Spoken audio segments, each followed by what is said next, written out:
అందరికీ నమస్కారం అండి. అరండాల్పేట ఫ్లైఓవర్ కాదు, Arundelpet ROB railway over bridge నిర్మాణం కోసం ప్రజల ఆకాంక్ష ఎప్పటి నుంచో.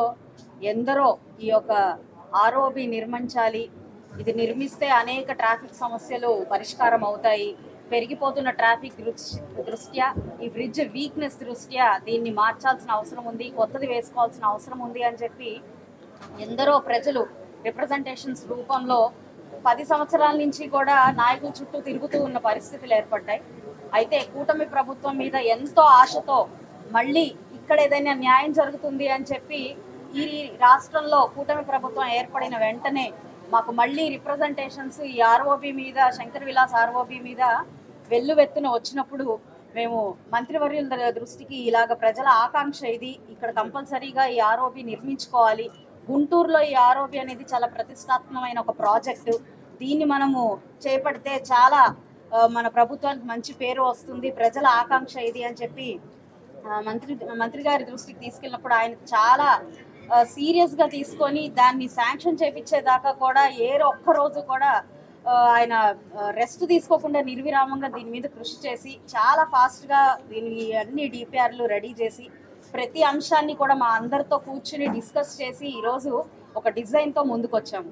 అయితే కొంతమంది నాయకులు, పక్కదారి పట్టించే నాయకులు, అదేవిధంగా కొంతమంది మాత్రమే ఉన్న వ్యాపారస్తులు దీన్ని పూర్తిగా పక్కదారి పట్టిస్తూ దీని ఐడియాలజీ అంతా కూడా వేరే యాంగిల్లోకి తీసుకువెళ్తూ ప్రజల్లో ఒక అపోహని క్రియేట్ చేసి ఈ యొక్క బ్రిడ్జ్ నిర్మాణాన్ని ఎట్టి పరిస్థితుల్లో ఆపాలి అని చెప్పి ప్రయత్నిస్తూ ఉన్నారు. మానవహారాలు ఫామ్ చేసుకుంటున్నారు, జేఏసీలని కమిటీలు ఏర్పాటు చేసుకుంటూ ఉన్నారు. ఇవన్నీ కూడా ఏమాత్రం సమర్థనీయమైన అంశాలు కాదు. ఎందుకంటే ప్రజల శ్రేయస్సు కోసం, మన రాష్ట్ర అభివృద్ధి కోసం ముందుకు ప్రతి ఒక్క అంశాన్ని తీసుకువెళ్తున్న క్రమంలో ఈ ఆర్ఓబి కూడా అలాంటిదే అని చెప్పి ఫస్ట్ గుర్తుపెట్టుకోవాలి. మరి ఇందాక సార్ అన్నట్టుగా రైల్వే ట్రాక్ మీద వేసేది ఆర్ఓబి అంటారు, రైల్వే ఓవర్ బ్రిడ్జ్ అంటారు.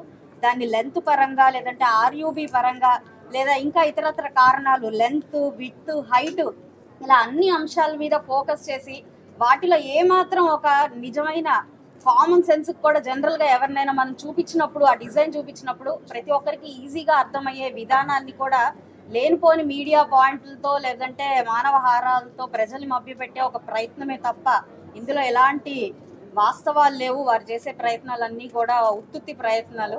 అయితే మనం ఇందులో అర్థం చేసుకోవాల్సిన విషయం ఏంటంటే, మా ప్రయత్నం ఏంటంటే ఇక్కడ ఆర్ఓబి నిర్మిస్తున్నాము. గతంలో ఇప్పుడున్న ఎగ్జిస్టింగ్ ఆర్ఓబి కంటే కూడా చాలా ప్రతిష్టాత్మకమైన ఆర్ఓబి ఇది. మీరు దానిపైన లేన్స్ తీసుకుంటే ఇప్పుడు 2 లేన్స్ ఉన్నాయి, మరి మనం 4 లేన్స్తో ముందుకెళ్తూ ఉన్నాము. చాలా వైడ్గా ఈ యొక్క బ్రిడ్జ్ వస్తూ ఉంది. అదేవిధంగా సైడ్ మనం రోడ్స్ తీసుకుంటే, ఇంటర్నల్ రోడ్స్ తీసుకుంటే అవి కూడా పెంచడం జరిగింది. మరి కంప్లీట్ అండర్ పాసెస్ కూడా చాలా దృష్టి పెట్టుకొని దాన్ని కూడా ఎటు గవర్నమెంట్ హాస్పిటల్కి కానివ్వండి, ఇటు కాలేజెస్కి కానివ్వండి ఇబ్బంది లేని పరంగా అండర్ పాసెస్ని ఏర్పాటు చేసుకోవడం జరిగింది.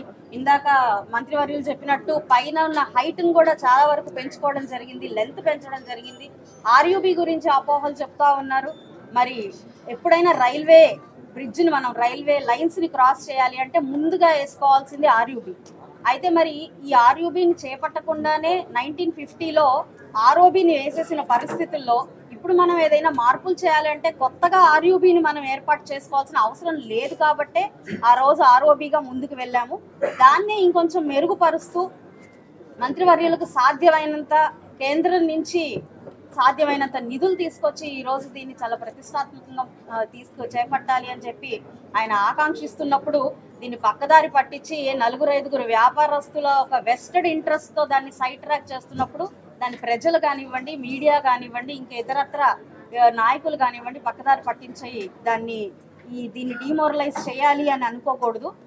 ఎందుకంటే ప్రతి ఒక్కరూ దీని ముఖ్య ఉద్దేశాన్ని ముందుకు తీసుకెళ్లే ప్రయత్నం చేయాలి. మా అందరి ఆకాంక్ష ప్రజలకి అభివృద్ధి చేయాలి, రాష్ట్రం అభివృద్ధి చెందాలి అన్నదే మా ఒక ముఖ్య ఉద్దేశం. కాబట్టి ఎలాంటి అపోహలకి వెళ్లకుండా ఈ యొక్క డెవలప్మెంట్ ప్రాసెస్లో ప్రతి ఒక్కరూ కూడా సహకరించాలి అని చెప్పి నేను కోరుకుంటూ ఉన్నాను. ఎట్టి పరిస్థితుల్లో డెవలప్మెంట్ ఎక్కడైనా జరుగుతున్నప్పుడు చిన్న చిన్న ప్రాబ్లమ్స్ లేదంటే కాస్త కూస్త నష్టం అనేది జరగడం అనివార్యం. ఏ నష్టం జరగకుండా ఏ ఒక్క డెవలప్మెంట్ ముందుకు వెళ్ళదు అని చెప్పి మనందరికీ తెలుసు. అలాంటిదే ఈ ఆర్ఓబి కాబట్టి దయచేసి ప్రతి ఒక్కరూ అర్థం చేసుకొని సహకరించాల్సిందిగా కోరుకుంటూ ఉన్నాము. అత్యంత ఫాస్ట్గా అంటే 2 సంవత్సరాలు పడుతుంది అని అన్నప్పటికీ కూడా 1.5 ఇయర్లో చాలా ఫాస్ట్గా ఈ యొక్క ఆర్ఓబిని ప్రజలందరికీ అందించే ప్రయత్నం చేస్తూ ఉన్నారు అధికారులు. అండ్ అదేవిధంగా ఇంకా ఏ ఇంటర్నల్ రోడ్స్ని కూడా డెవలప్ చేసుకొని ఎక్కడా కూడా ట్రాఫిక్ అనేది ఇబ్బంది లేకుండా ప్రయత్నిస్తూ ఉన్నాము. కాబట్టి దీని అందరికీ మా ఈ ప్రయత్నానికి అందరూ కూడా సహకరించాల్సిందిగా కోరుకుంటున్నాం. ఒక్క నిమిషం రామాంజనేయులు గారు మాట్లాడారు.